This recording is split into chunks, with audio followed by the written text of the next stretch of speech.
नमस्कार, मैं हूं पूजा पुनेठा और आप सुन रहे हैं बाल खबरनामा।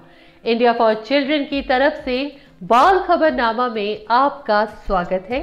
कोविड-19 के इस दौर में आशा है कि आप सब स्वस्थ और सुरक्षित होंगे। आज 5 मार्च 2022 है और दिन शनिवार है। आइए सबसे पहले नजर डालते हैं हेडलाइंस पर।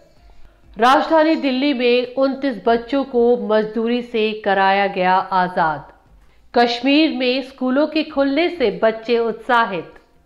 एनडीएमसी ने सफाई कर्मचारियों के बच्चों के लिए शुरू की स्कॉलरशिप। तमिलनाडु में 5 मई से होंगी बोर्ड परीक्षाएं। पूर्वोत्तर के अधिकांश राज्यों में कोई बाल विवाह नहीं। पोती के साथ अश्लील हरकत करने वाले दादा को 5 साल की सजा। अब खबरें विस्तार से। शुरुआत करते हैं कुछ राष्ट्रीय और क्षेत्रीय खबरों से। बचपन बचाओ आंदोलन और पुलिस ने मिलकर दिल्ली के वजीरपुर में 29 बाल मजदूरों को मुक्त कराया है।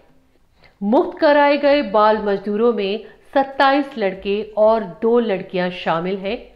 सभी बच्चे उत्तर प्रदेश और बिहार के रहने वाले हैं। बच्चों से 16-16 घंटे तक काम कराया जाता था और कई बच्चों को तो पैसे भी नहीं दिए जाते।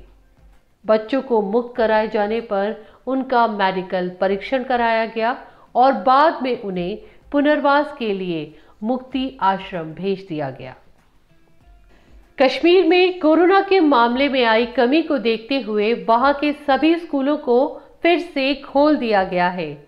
राज्य के डिपार्टमेंट ऑफ एजुकेशन ने सभी स्कूलों को निर्देश दिए हैं कि पहले कुछ दिन बच्चों को एक दूसरे से मिलने का मौका दिया जाए। उन पर पढ़ाई का कोई भी दबाव नहीं बनाया जाए। वहीं स्कूलों के खुलने से बच्चों के चेहरों पर उत्साह की रौनक देखते ही बन रही है। साथ ही बच्चों के अभिभावक भी बेहद खुश हैं। बच्चों का कहना है कि अब वे अपने दोस्तों से मिल सकेंगे और साथ ही साथ अच्छे से पढ़ाई भी कर सकेंगे। नई दिल्ली नगरपालिका परिषद ने एक सराहनीय पहल की है। उसने अपने सफाई कर्मचारियों के बच्चों को उच्च शिक्षा का अवसर उपलब्ध कराने के लिए पालिका स्वच्छता छात्रवृत्ति की शुरुआत की है। इस योजना के तहत जो बच्चे मेडिकल, इंजीनियरिंग सहित व्यावसायिक पाठ्यक्रमों में दाखिला चाहते हैं, उनकी परिषद द्वारा मदद की जाएगी। यह छात्रवृत्ति वित्तीय वर्ष 2022-23 से लागू की जानी है। तमिलनाडु में 2 साल के अंतराल के बाद राज्यों के 26 लाख बच्चे 5 मई से 10वीं और 12वीं की परीक्षा दे सकेंगे। Tamil Nadu directorate of government examination के अनुसार 12वीं की परीक्षा 5 मई 2022 से शुरू होगी, जबकि 10वीं की 6 मई से शुरू होगी। वहीं 10वीं और 12वीं की प्रैक्टिकल परीक्षाएं 25 अप्रैल से 2 मई के बीच आयोजित की जाएंगी। पूर्वोत्तर के राज्यों में एक राहत भरी खबर आ रही है। केंद्रीय महिला एवं बाल विकास मंत्रालय के अनुसार नागालैंड और अधिकांश उत्तर पूर्वी राज्यों में 2016-2020 तक बाल विवाह का कोई भी मामला सामने नहीं आया है, जबकि हाल के वर्षों में देश के अन्य हिस्सों में ऐसे मामलों में वृद्धि देखी गई है।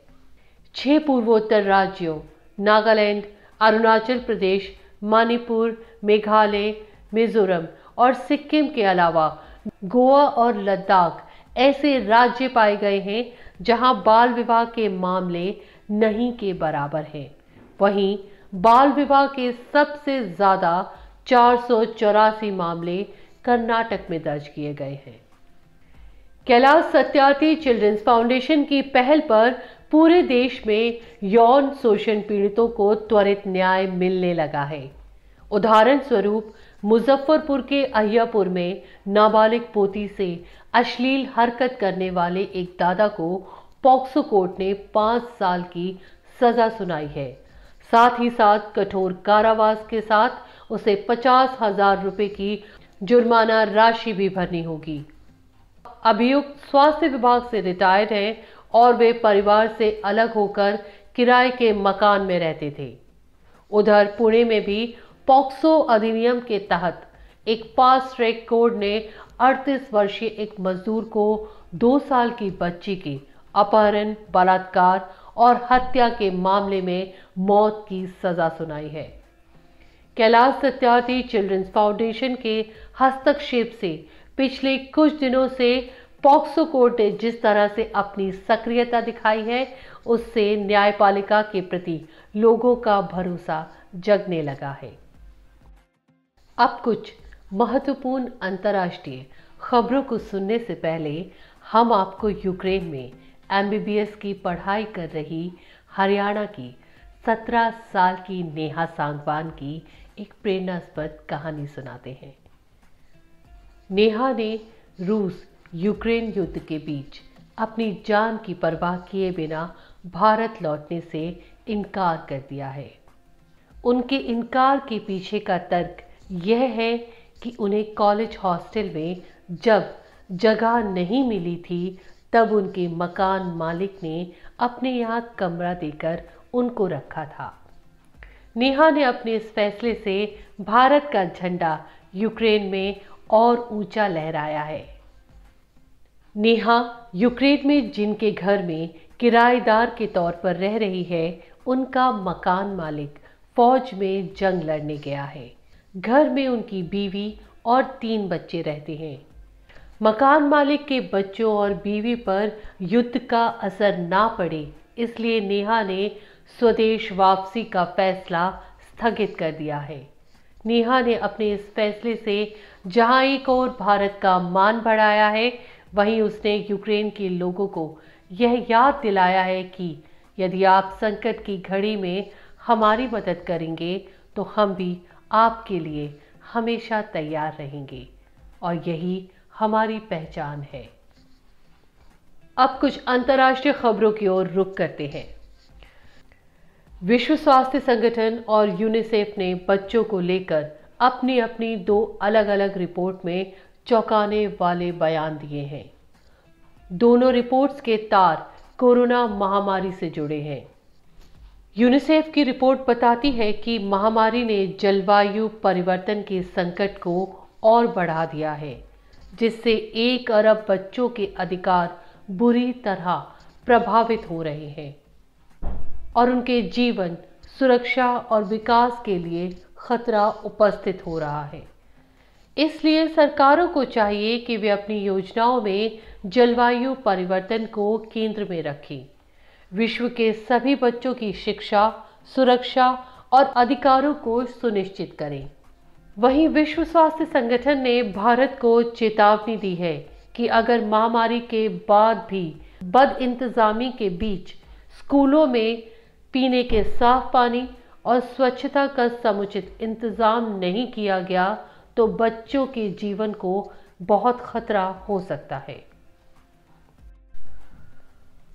अफगानिस्तान के जाबुल प्रांत के एक गांव में 5 साल का एक बच्चा कुएं में गिर गया था।